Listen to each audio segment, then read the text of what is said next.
Scientific revolution. Here, these are the dates people usually give as the start date and the ending date. You could argue that it started earlier and then continued on after. But here's, generally speaking, where what people talk about when they say this, the scientific revolution. Okay, and this was the beginning of things like biology and chemistry. Okay, physics especially. We talked about the founders of these things, Newton, the founder of physics, Boyle, one of the founders of chemistry. We talked about several people. Newton's the founder of calculus. That as well, yes. But he was also the founder of physics. Calculus. That's right, he was. But here, the main point that I wanted to get across is that all of these, or most of these men, had faith in God, and they didn't view their faith and science to be in conflict. And so the question was posed, when did that kind of viewpoint arise? When did it become popular to think that the two were opposing forces that could never get along? Because that's certainly what we're told today. That's certainly the kind of the storyline that gets thrown out there. Okay, so it wasn't back then, I'll tell you right now, as we looked at. But there was a period of time right after this. In fact, there's a little bit of an overlap, as you can see. It started about 1685, what people call it. Something called the Enlightenment. Okay? I remember that. Have you heard of this? What is the Enlightenment? We learned about it in history, isn't it, where everybody started, religion started booming a lot? And people in the church? You're probably thinking of the Reformation, Yeah. or the Restoration, both of those. Those are great moments in history, but not quite the same. Okay. Somebody read that for me. 1687. Philosophical movement centered around the idea that reason is the primary source of authority and legitimacy. It advocated such ideas as liberty, progress, tolerance, Constitutional government, and separation of church and state. All right, so this is what people call the Enlightenment. This was a movement, again, in Western Europe. It kind of stemmed as an aftermath of science, where people thought, you know what, I'm no longer going to listen to kind of these governmental churches, right? This was back when the church and government were basically one and the same. And you had state religions in England and France and so on. And there became an idea that, you know what, government and church should be separate. And we need to be allowing people to have religious freedom. We need to go for a constitutional government. You know what that means? Government based off the Constitution. Yeah, so and regulations of the idea is that it's not based on a king, it's not based on a person, you know. Basically, before the idea of constitutional governments, a new leader could come in and they could just change any law they wanted, right?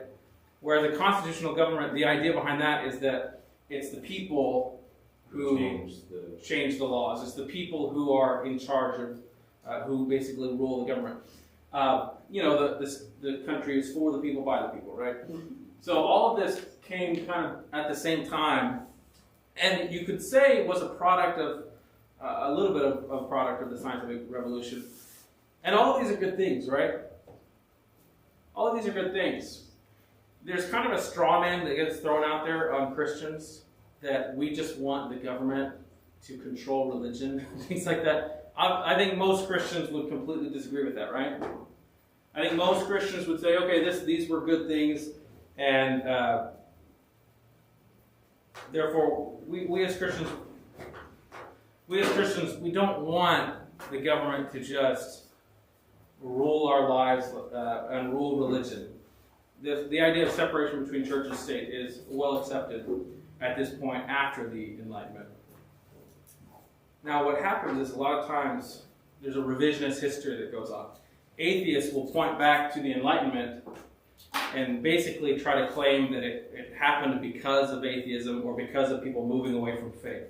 That's not really accurate. They moved away from these state-run religions, but most people at that point were still believers. The rise of materialism happened later. So what is materialism?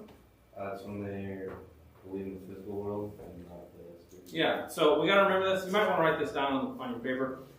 Just because this term is going to come back over and over again. You can just write it on the bottom of the back sheet. Mm-hmm. Materialism is the doctrine that nothing exists except matter and its movements and modifications. Only matter exists. Only what is in the universe that we can observe exists. That's this doctrine. It came after the Enlightenment. So it's disingenuous to say that, atheism led to the Enlightenment, which led to better things and so on. It's actually more accurate to say that the Enlightenment was one of the things that birthed a rise of materialism later on.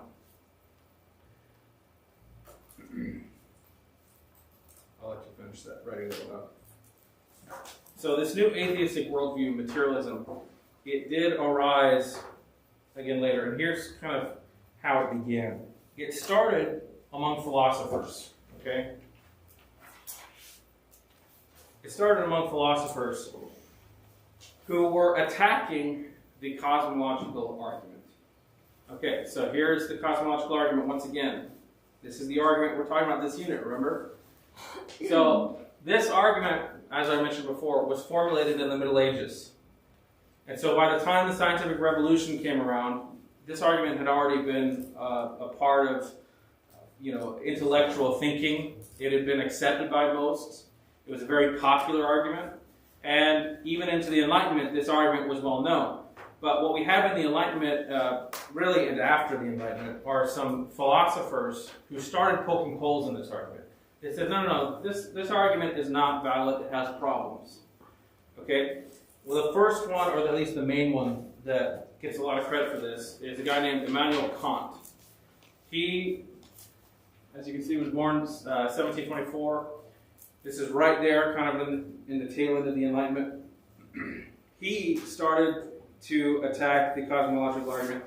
And the way he did it was he argued that when it comes to this argument, the second premise, he said, is false, or at least, at the very least, cannot be proven. And at that time, well,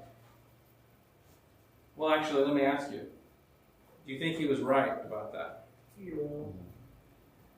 Why?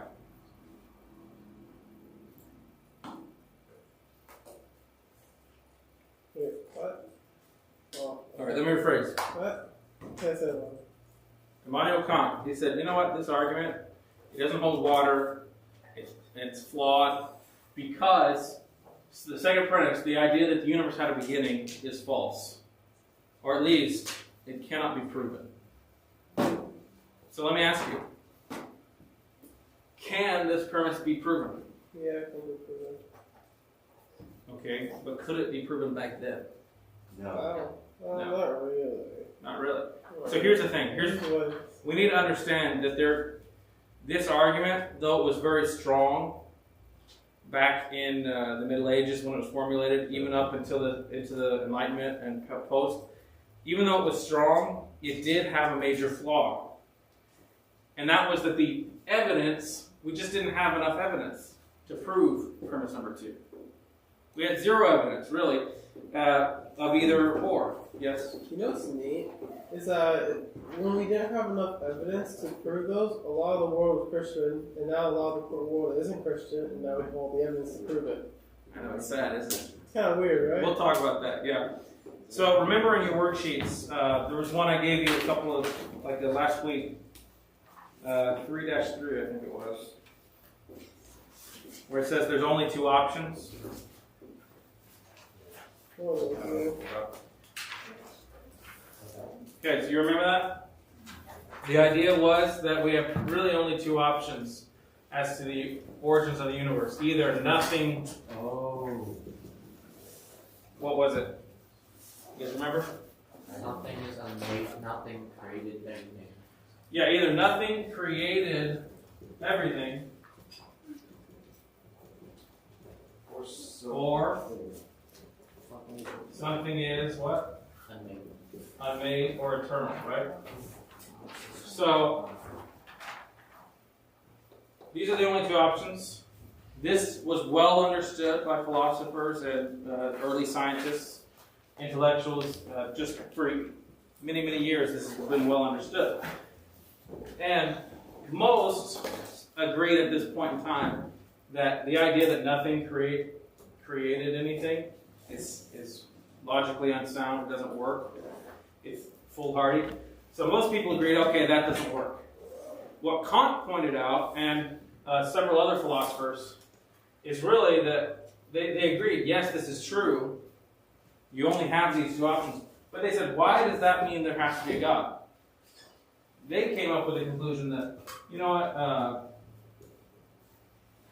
they said, you know what about the universe? Why is that not eternal? Why is that not unmade? So they were saying, you can't prove that the universe had a beginning, therefore the universe is unmade, which alleviates us of having to believe in God. At least that's how they viewed it, right? They said, oh, we don't have to believe in God because the universe, in essence, takes his place. And that way you can still be a materialist. You can still, live your life however you want, really, if you believe that the universe is eternal rather than there being a God. Okay, so this is a very important concept because as we go through the rest of history, we're going to see in the 19th century, or really the 20th century, which is the 1900s, we're going to see that evidence popped up which was just missing for a long, long time. We now have evidence to show that premise number 2 is correct, which means there's really been a resurgence in the cosmological argument. Kant and other philosophers, they poked holes in it and they said, and so plenty of atheists were completely unconvinced by this argument. Because they thought, you know what, the universe is eternal. It had no beginning. Okay, what we're going to look at over the next few classes is the actual evidence that the universe did have a beginning. Okay, so that's a very important concept. But Kant was successful in making the cosmological argument fall out of favor among intellectuals. So people no longer agreed with this argument. They no longer thought it had strength. But they also went after other arguments, like the design argument. You guys remember the metaphor of the clock? Talked about yesterday. Boyle was the guy who famously put it. He said, the universe is like a watch or a clock that's been, every gear has been made to work together, and it's as if the clock has been wound and set aside, and everything works, everything in the universe kind of functions together, interacts with one another, and all to very specific designs. And so his metaphor, or his argument, was that the universe is too well designed to be to have come out of nothing, or to not have come from an intelligent designer. Right? So this was his argument for intelligent design. We'll definitely talk more about that argument as we get into the next quarter. But here's another philosopher named David Hume. He took aim at the design argument, and he, among others, started to poke holes in this argument.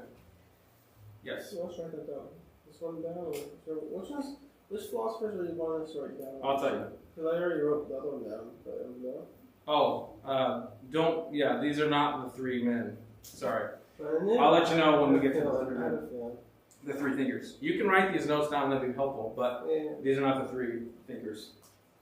So Hume, he said, this whole clock idea that Boyle presented, he said this is a faulty analogy. Remember that in our logical fallacies? Yes, when they compare two things that aren't the same. When you compare two things that aren't the same, or at least they're in fundamental, important ways they're not the same. And it's basically when you're only comparing superficial things. Okay, so he said, you know what, the clock and biology, life, the organisms that breed and reproduce, he said those are two very different things. It's a faulty analogy. And his main argument for it being a faulty analogy was, he said, eyes and watches both depend upon functional integration of many separate and specifically configured parts. That was the point of Boyle. But he said, biological organisms also differ from human artifacts. They reproduce themselves. And so he said, you can't compare a clock and organisms, because organisms, we reproduce. We create new life. So he said that's a faulty analogy. Now here's my question to you guys. Do you agree with that assessment? Yeah, because the clock is constant. Yeah, it's like no. Yeah. Constant. That's what I was looking for. No, not constant. Yeah. Like it's like it doesn't change. It just doesn't seem to change. Well, say Okay. say this false again. Sorry? Say it again while he's... Okay, here's the thing. When it comes to something being a faulty analogy, what that generally means is that you're comparing two things to argue for a point, but you're not proving your point because the two things are too different. Okay? And that was what Hume was saying about the clock argument. Now here was what Boyle was comparing. He said a clock has gears that work together. In other words, they interact with each other, they react to one another, and that's what keeps the order to the clock, right? That's what keeps the time. The gears work together without being manipulated. In other words, a clock would be useless if somebody had to sit there and make each second timer go, right? A clock has to work on its own. So Boyle was saying the universe is like that too. Everything in the universe, gravity, which makes the planets orbit around suns, and all of the things in chemistry we see, atoms, which they didn't know too much about at that point, but especially in chemistry with what makes water. Hydrogen and oxygen, right? 2 parts hydrogen, 1 part oxygen. The idea that everything interacts like that and works together without manipulation was his point. In other words, what would be manipulation? Interference by the maker. Yeah, that would mean God is coming in and making things happen, and the only thing that can happen in the universe is when He's intervening, right?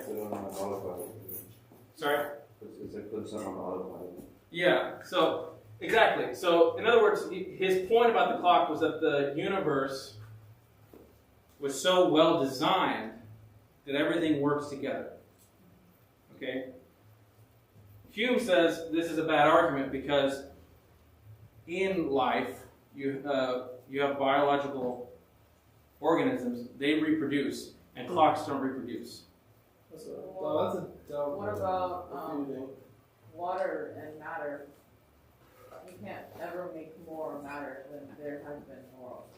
Okay, so here's one problem with Hume's argument.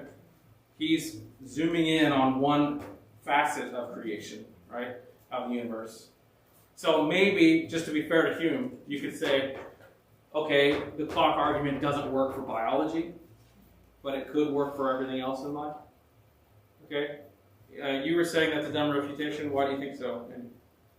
Because it's like, let me see how I phrase it.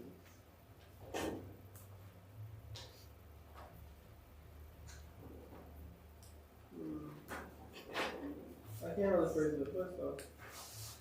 Give me today, but I don't know. Okay, so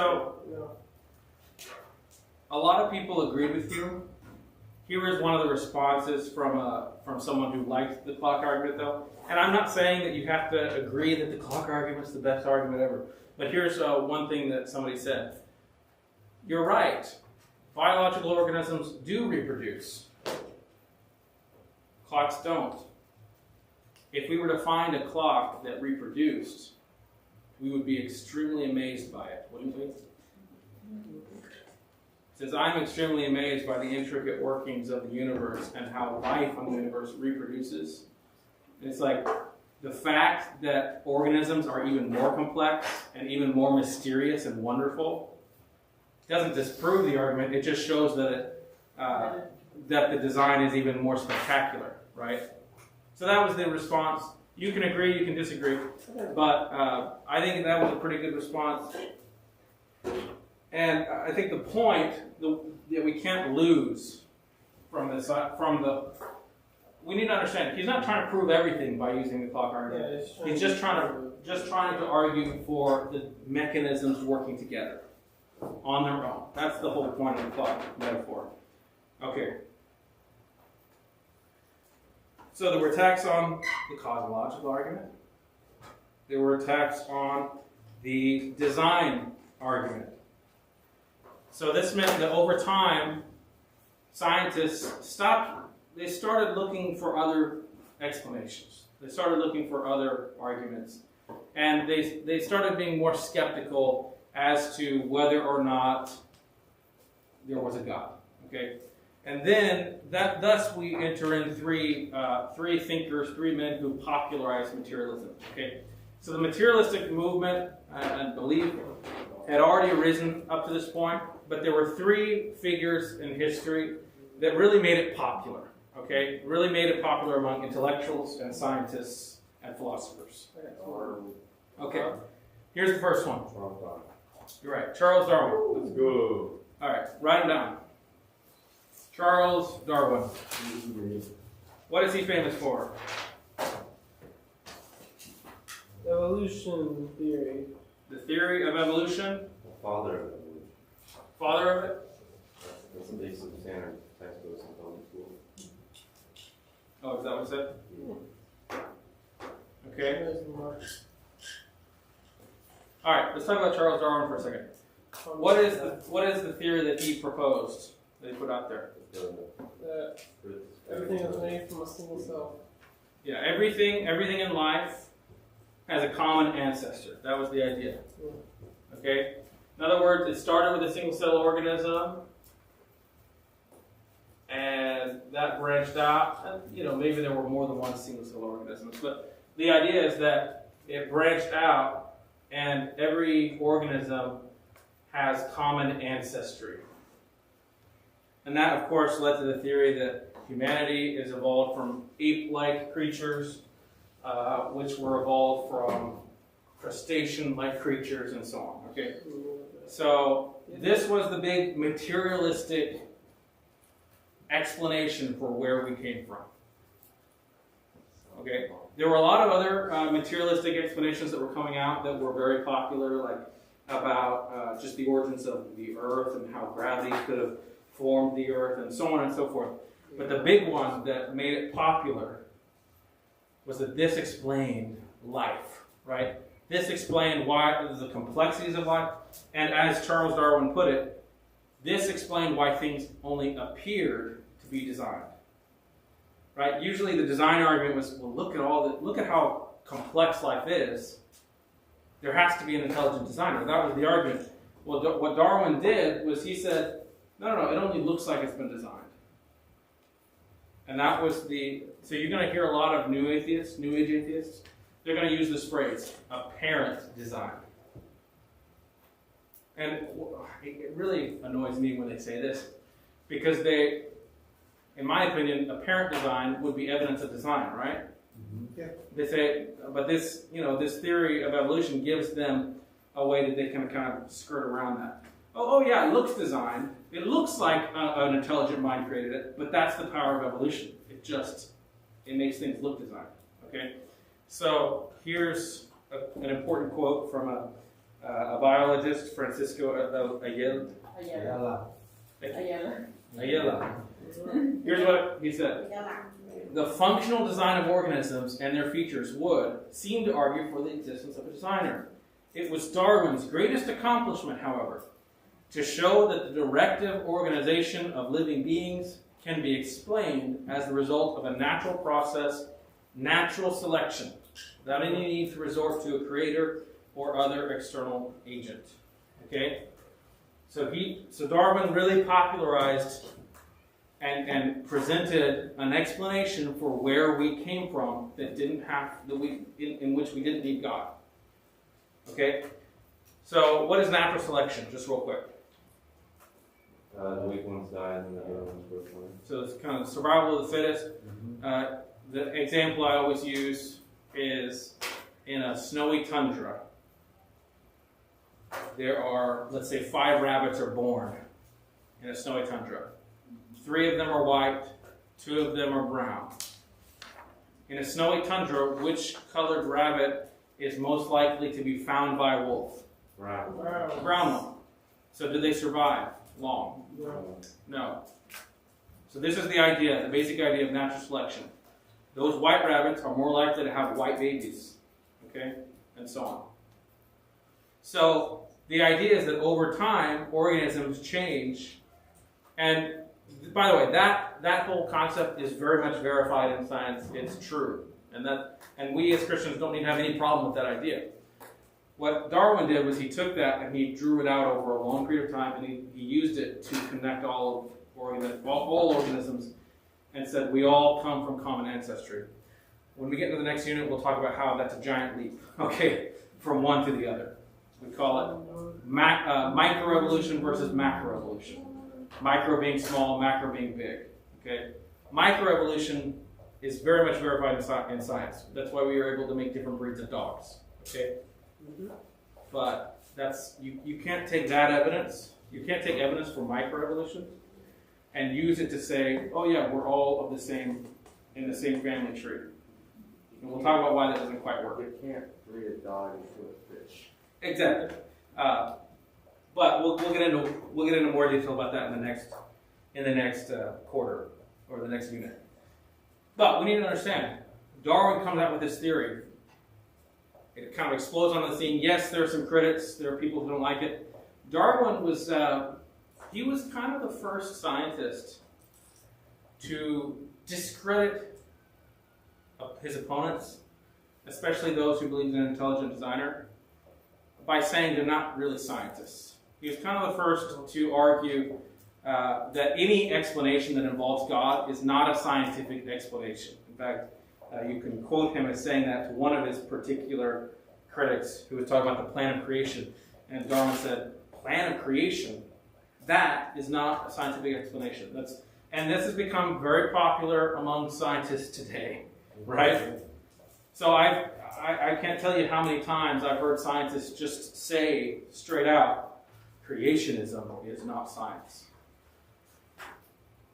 And what they mean is anyone who tries to present evidence that there's a creator, they can be discredited immediately because they're not using science. So Darwin was kind of the first to really popularize this. Really, the start of the idea that science and religion were butting heads, that they were opposing forces. He's the one that really popularized it. So we have a lot to thank for when it comes to Darwin. We'll talk more about him, of course. But let's talk about the next guy, okay?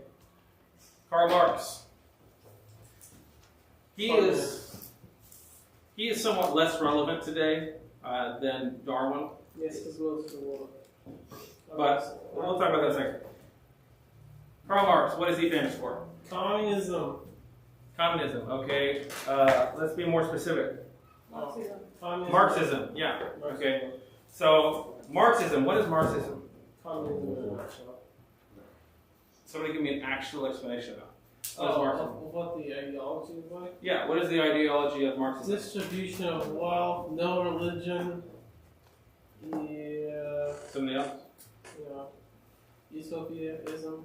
Okay, so Marxism, so if Darwin gave everyone a materialist explanation as to where we came from, think of Marx as giving everyone a materialist explanation of where we're going. Okay, he was pointing to a future utopia. What's utopia? Perfect society. Perfect society. A perfect society. He said one day we're going to reach this perfect society, and right? and it was. We might talk about that later, but the reason why let me start over just for a second. Okay. Marx, his theories became very popular in Western Europe, became very popular throughout Europe and Asia. Okay, by Asia I mean Russia. Okay. His viewpoints among intellectuals were, this is the great materialist explanation of where we're headed, right? We no longer need to worry. This was like a replacement of heaven. so to speak. Okay, we're going toward this future utopian vision, and we're what we need to do in order to get there is repossess people's wealth and distribute it, and so on and so forth. And of course, what that led to was millions and millions and millions of deaths. Okay, so no beating around the bush, no pretending that Marx was a visionary and. Oh, yeah, he killed his own children. Right. No, I don't know about that. Well, not killed, but I don't need your help right now. Okay. I know you're very opinionated. I agree with you. But just let me say it, okay?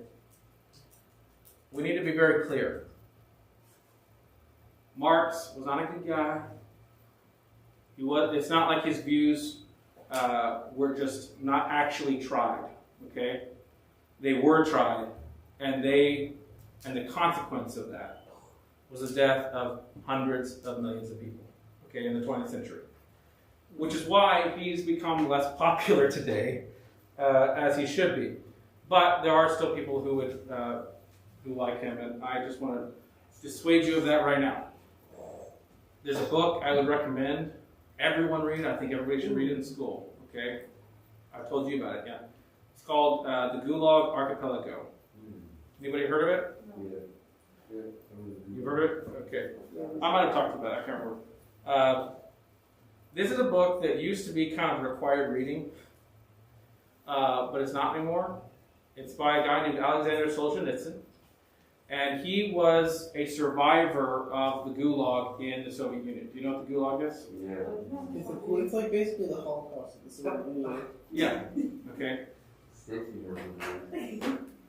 And Call of Duty? Okay. Worker camps where people would be pretty much turned into slaves. Okay, so, yes, Call of Duty is a little inaccurate, okay? But I played that too. Okay, so, you're right. The Gulag were the slave camps, okay? And people were starved, they were executed, they were worked to death in freezing conditions without clothes. The worst things you can possibly imagine, they happened in the Gulag, okay? Millions and millions of Soviet people died in the gulags. Okay, Solzhenitsyn was a guy who actually went to the camps for several years and survived. And what he did was he wrote a book. Okay, and here's what's really amazing about what he did. In the gulag, he didn't have paper. He didn't have pens. They're in horrible conditions. They're being tortured. They're all sorts of things. And what he did was he had somebody fashion little rocks into kind of a necklace of beads, and every fifth bead was a square or a cube, and every one in between was more like a sphere. And what he did was he used this to memorize basically memorize a book in his head, because he had the time, because he was in the Gulag for so long. So. You know what a rosary is? Yeah. So do you know how they use it? Don't they pray every bead or something? Yeah, they have a certain line of prayer that they say with each bead. Oh. So the bead helps you remember where you are in the prayer. Well, what he did was he took that and he expanded it. And what he did was he made his own, and he went through and every 10 lines was the first one, another 10 lines, another 10 lines, and he memorized basically a giant poem that he wrote himself. And then as soon as he was out of the Gulag, he wrote it down. And that was the beginning of kind of his literary work. Anyway, he eventually wrote a book called the Gulag Archipelago. And many people throughout the Soviet Union sent him their own stories of their experience in the Gulag, and he wrote his own experiences down as well. And it became basically a history book as to what was going on in the Gulag. It's also much more than that. He shows you the connection in that book between Marx's ideology and what actually took place. Yes? You know why we don't hear about the gulags as much as the Holocaust? It wasn't religion-based? Because our troops didn't go into Russia and witness it. That's true. We didn't take out Russia. That's true. So in World War II, we go in and we see the horrors of the Holocaust. Sorry, I'm about to go on a rant. I really don't want to. I'm going to. Okay, I can feel it. Okay, so think about this for a second. We go into Germany in World War II. We witness the Holocaust and all of its horror, and we say to ourselves, never again. We're never going to let anything like this happen again. You're right, we didn't witness what was going on in the Soviet Union, although many more millions of people died in the Soviet Union than in Germany, okay? Which is something people don't realize. Like 4 times as many. Or 5. I don't know the exact, but it's many, many more. And when no one knows the exact number, because the Soviet Union was doing everything they could to hide it. They burned the records. That's why Solzhenitsyn was so important. His writing actually reached the West and depopularized Marx's view. Okay, he was kind of single-handedly. His document kind of got smuggled out of the country. It was illegal to read in the Soviet Union, but people in the West started reading it, and they said, "Oh, wow!" And their eyes were open to just the atrocities that were taking place. And so, here's the quick rant. Okay, you ready? We witness the horrors of the Holocaust, and we say we're never going to let that happen again. But we're letting it happen right now. Yeah. You guys know about the Uyghur Muslim camps in China? I don't know. Oh, there's a lot of labor camps in China. Okay, real quick. It's basically China, which by the way is a communist state, again following Marx, they are in the process of genocide right now. They are killing Muslims. We don't know the exact number right now, but we can see their camps. The children of these parents who are being taken into the camps are being shipped into basically orphanages where they're being re-educated to kind of go against everything in their culture. This is a great evil that's taking place right now. We in the West, we're like, whatever. whatever. I know, Okay, right? so it's really frustrating to me how we're allowing stuff like this to happen. But then again, Everyone it happens here too. Everyone knows Abortion, about the so. labor camps in North Korea, but North Korea as well. Yeah. Media doesn't cover anything that's happening in China like that. Yeah, because you can't get information out of China. Well, here's the reason, because China has a lot of money. And of course, this is saying nothing about the people of China. They're under, I feel bad for them. They're in a really bad situation, at least many of them. But the communist government regime of China is committing atrocities. And we need to be willing to speak out against that. But too many people they like money. They like making money from China, so they hold their tongue. Anyway, rant over, okay? Rant over. That was a good rant. Right. I wasn't. But you guys, you do need to be aware of what's going on in the world, okay? Even though it's going to make you infinitely more depressed. So, Karl Marx, he's the one that popularized materialist kind of futurism, looking toward this utopian vision among intellectuals. But over time, when we saw the results of his philosophy, he became less popular, and for good reason. However, that doesn't mean he's completely irrelevant today. Obviously, there are countries that are still following his philosophy, and people are dying because of it. So, he's the where we were going in materialism. Here's the third one. Oh yeah. No, I didn't think about You guys have heard of him, Sigmund Freud? Yeah. I forgot where though. I don't think so. Sigmund Freud, he was a famous psychiatrist. Yeah. I don't know where I heard his name. Did Yeah, you it say sounds so familiar. Yes. Okay, so he's like a very famous psychiatrist in the 1900s. As you can What's see, his popular- 1800s and 1900s. He's the guy that formulated the idea of the ego and the id, and you guys heard of that? Oh, I know.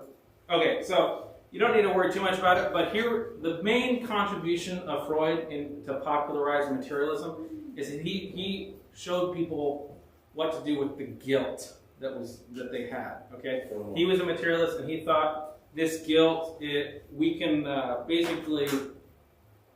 attribute it to certain traumas in our childhood. It's not from a creator, in other Pretty words. much trying to rule out conscience. Yeah.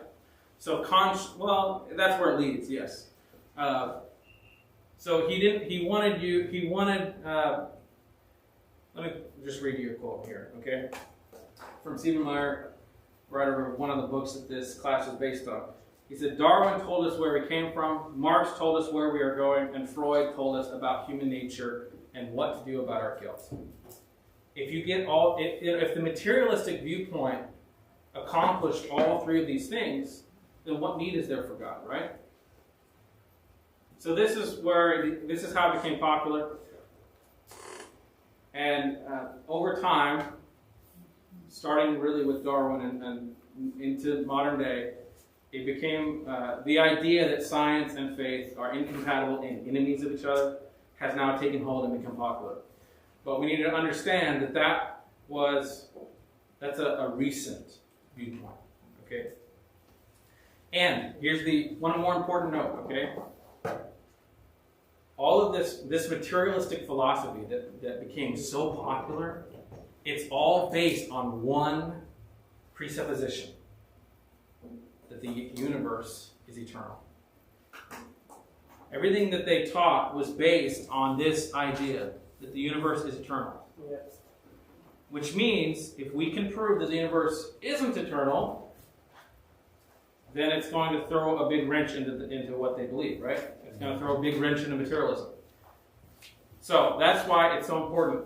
What we've done is we've gone from the 1500s, obviously a very general overview, from the 1500s to the early 1900s, okay? But the 1900s is where it gets really spicy and interesting, because that's when we started finding actual evidence that the universe is not eternal.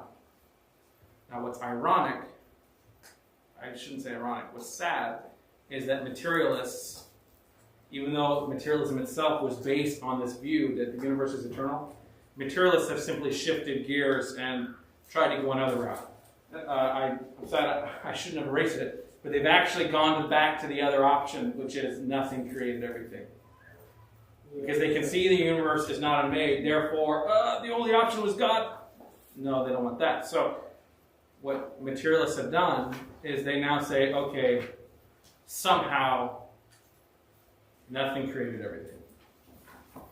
Okay, that's when you're that's what's really sad about materialism today. Okay, at least materialism back then made sense logically, right? It doesn't anymore. And we'll talk about that in more detail next time. Any questions, comments? No.